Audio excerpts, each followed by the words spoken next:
Apa? Assalamualaikum dan salam sejahtera. Selamat datang ke Citra Explain Studio. So, saya Julia dan bersama saya hari ini ialah Yus. Hai Yus. Hai Ju, hai semua. Eh, Kak Emma. Hai Kak Emma. Hai semua. So, dan last kali kita ada Azri lah. Hai Azri. Hai Julia, hai semua.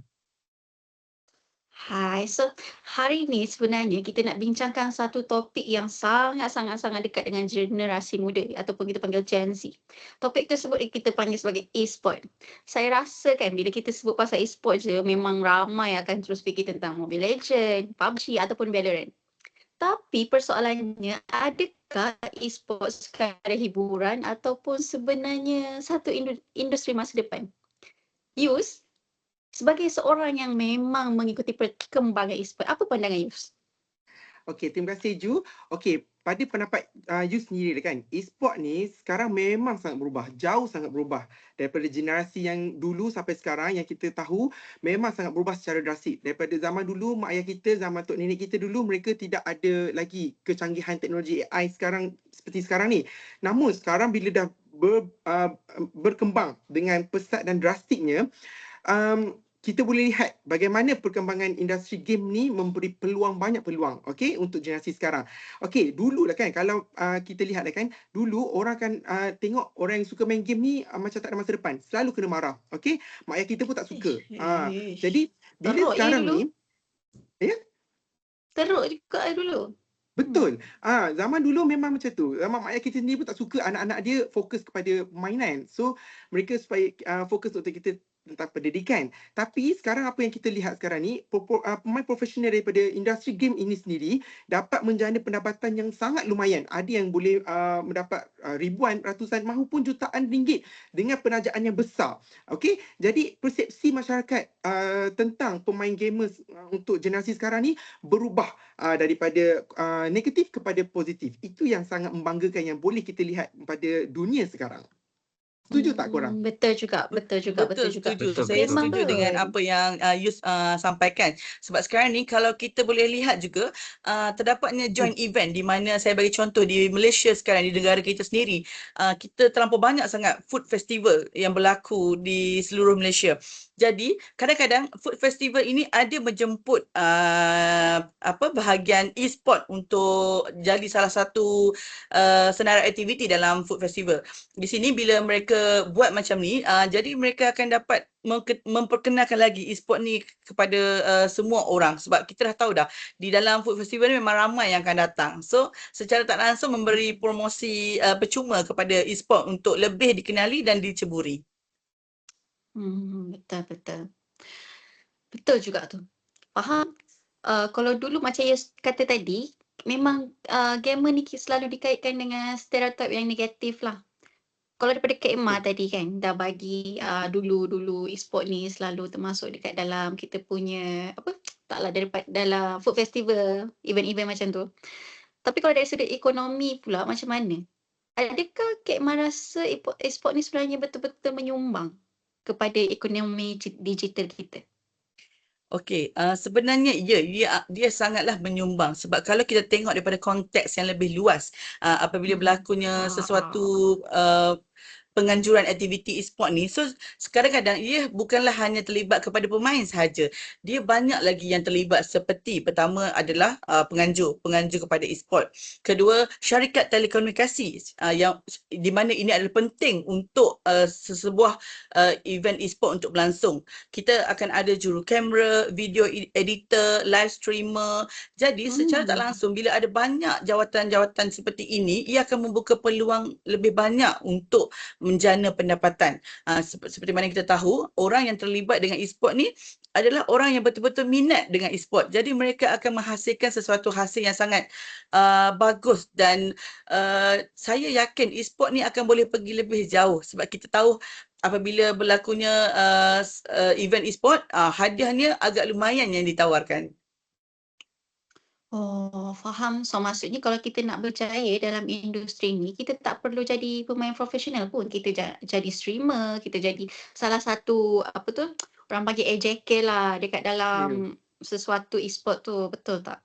Ya, betul. Untuk e-sport ni kadang-kadang kalau kita boleh lihat streamer ini pendapatan dia lebih tinggi ataupun dia akan menjadi lebih kaya daripada pemain itu sendiri kerana streamer ni dia akan menganjurkan ataupun membahaskan setiap event e-sport yang ada di Malaysia Betul. ataupun di peringkat antarabangsa. Betul, saya setuju macam Kak cakap. Okey, Sorry, kadang-kadang streamer ni dia lebih kaya daripada orang kata apa profession lain dalam industri game tu sendiri. Kerana apa?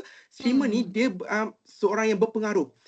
Sebab live streamer ni dia adalah sebagai host. Dia akan orang kata apa mengulas isu-isu tentang permainan game tersebut, tentang perlawanan tersebut, tentang orang kata apa persaingan tersebut. Dan juga dia akan menarik lagi ramai orang kata apa peminat-peminat ataupun pengunjung-pengunjung supaya ingin melihat pertandingan tersebut. Jadi ulasannya tu memberi orang kata apa modal dalam satu industri tu untuk mengauk lebih banyak keuntungan. Itu saya setuju. Streamer kadang-kadang memang lebih kaya daripada pemain itu sendiri.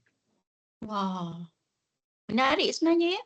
Tapi dalam setiap perkara yang sedang berkembang pesat sekarang ni, of course lah akan ada dia punya challenge, cabaran dia. So Azri, okay, kita nak dengar suara Azri. So apa isu yang paling membimbangkan dalam industri e-sport ni sebenarnya?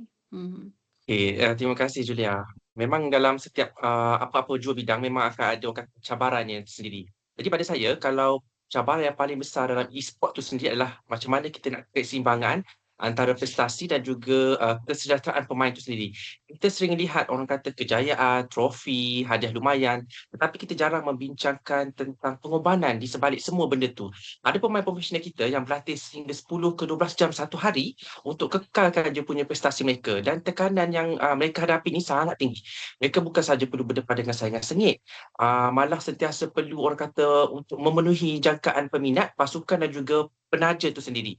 Dalam jangka masa yang panjang, rutin seperti ini sebenarnya boleh orang kata memberi tekanan seperti kesihatan fizikal dan juga mental. Malah masalah seperti derita melampau, stres, gangguan tidur, burnout, malah kecederaan yang pada pergelangan tangan pun orang kata bahu belakang dan juga boleh berlaku sekiranya kita ada pengurusan yang baik. Jadi sebab tu saya percaya pemain e-sport ni bukan sahaja memerlukan rehat yang cukup, senaman, bermakan dari seimbang, dia juga memerlukan sokongan daripada jurulatih dan juga dari segi pakar psikologi jugalah. Betul-betul. Mungkin sebab diorang tengah apa tu, disebabkan aktiviti-aktiviti diorang tu, Betul. tekanan Untuk diorang, depression semua sangat tinggi jugalah ya. untuk perform bagi yang terbaik itu bukan mudah. Saya rasa macam tengah dengar Jejak Rasul tau. Okay, so maksudnya tekanan tu samalah macam atlet-atlet sukan tradisional tu. Ya betul. Malah mungkin lagi tinggi daripada sesetengah keadaan. Kerana pemain e-sport ni biasanya orang kata jangka masa tu lebih pendek berbanding sukan tradisional. Ya. Ya, saya setuju. Kadang-kadang orang yang hanya nampak orang kata apa kemenangan sahaja. Tetapi di sebalik kemenangan tu dia tak nampak latihan yang diperlukan untuk gamers ni, sebab gamers ni sama seperti macam sukan-sukan fizikal yang lain yang kita nampak macam sukan larian, sukan bola tampar, mereka perlukan training dari semasa ke semasa. So macam gamers ni, macam saya sendiri gamers kan. So saya memang akan ada latihan saya secara berkala. Sebab macam saya minat satu game tu. So saya akan latih main game dan dia akan meningkatkan kita punya skills kita. Macam mana sukan-sukan fizikal yang lain. Itu saya setuju. Sebab pemain gamers bukan semata-mata kita lihat pada skrin, pada laptop ke, tapi ianya memerlukan latihan yang sangat profesional. Betul. Okey Yus, cumanya di sini di sini Yus, cuma kita juga perlu mengambil kira ataupun kita kena masalah ketagihan permainan e-sport ini. Jika kita kena tengok daripada sudut bagaimana kita praktik. Kadang-kadang bagi untuk pemain amatur berkemungkinan mereka akan ketagih untuk training dan ini akan menyebabkan kebimbangan kepada ibu bapa kerana takut anak-anak ini akan orang kata hanya menumpukan di satu bidang sahaja dan mengabaikan benda yang lain. Jadi bagaimana? So pada pendapat korang sebenarnya e-sport ni menyebabkan ketagihan ke? Okey, pada Saya saya sendiri, okey untuk you sendiri kan. Okey, saya rasa ketagihan ni bukanlah suatu perkara yang orang kata apa, memang ia satu membimbangkan. Tetapi di sebalik ianya ada suatu yang perlu kita mengambil langkah utama di mana kita perlu ada pengurusan masa untuk mengelakkan daripada ketagihan. Sebab sama juga macam seperti sukan fizikal, sekiranya kita terlalu taksub ataupun terlalu obses dengan suatu perkara, ketagihan tu akan terjadi. Seperti mana gamers ini jugalah. Yang membezakannya adalah dunia digital dan juga dunia realiti di mana dalam e-sport, dalam sukan lah. Sama ada sukan fizikal ataupun sukan digital. Jadi ketagihan tu pasti berlaku. Tetapi apa yang penting adalah pengurusan masa. Sekiranya kita tahu macam mana mengatur masa, insya-Allah saya rasa tak ada masalah ketagihan.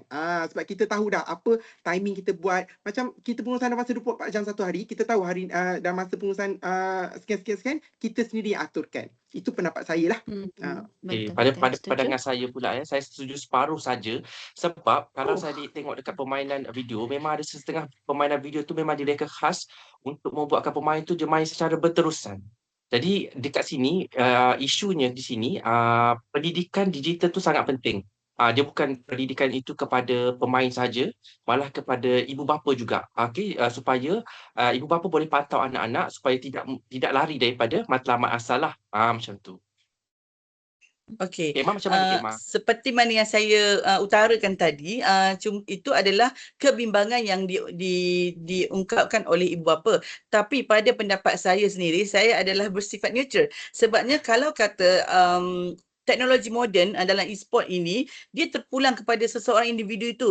Bagaimana cara nak menggunakan? Dan itulah akan datang sama ada dia digunakan secara baik atau mendatangkan mudarat. Kita yang sendiri kena gunakan sebaik-baiknya teknologi ini. Betul. Menarik sebenarnya pendapat masing-masing. Tapi kan kalau kita pergi jauh sikit lah, kita buka vision yang jauh.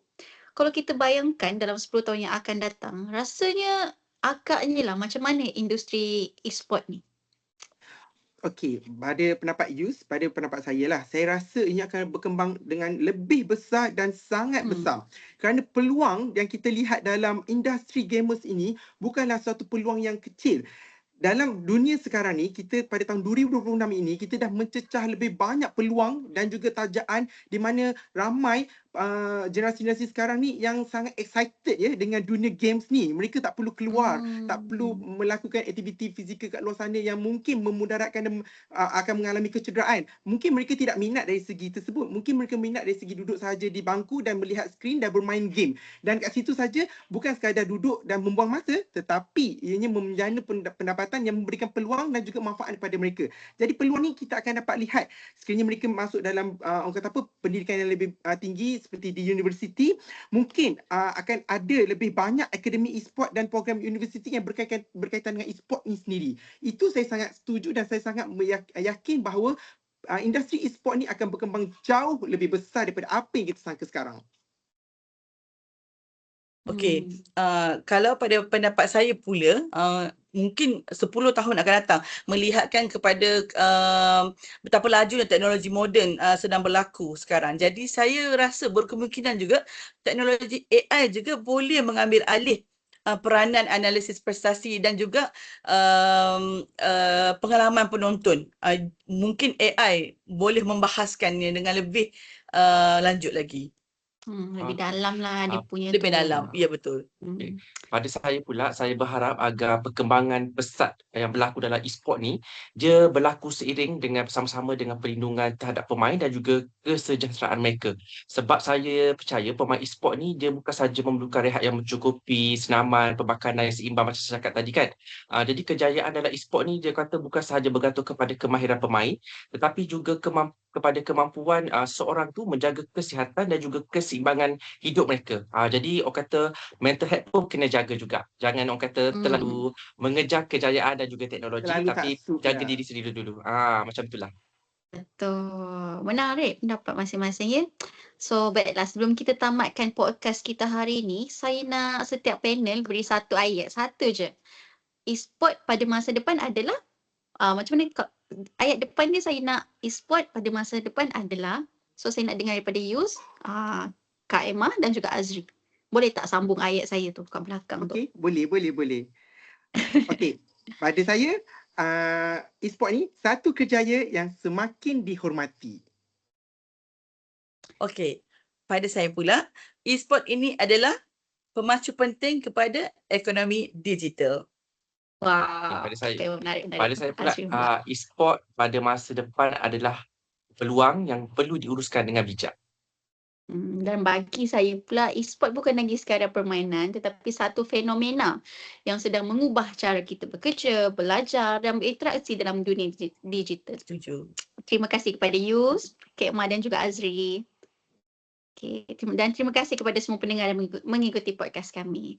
Sekian, kita berjumpa lagi. Terima kasih Ju, Bye. satu Terima perbincangan yang sangat menarik. kasih. Bye semua. Bye. Terima kasih Bye kerana semua. mendengar.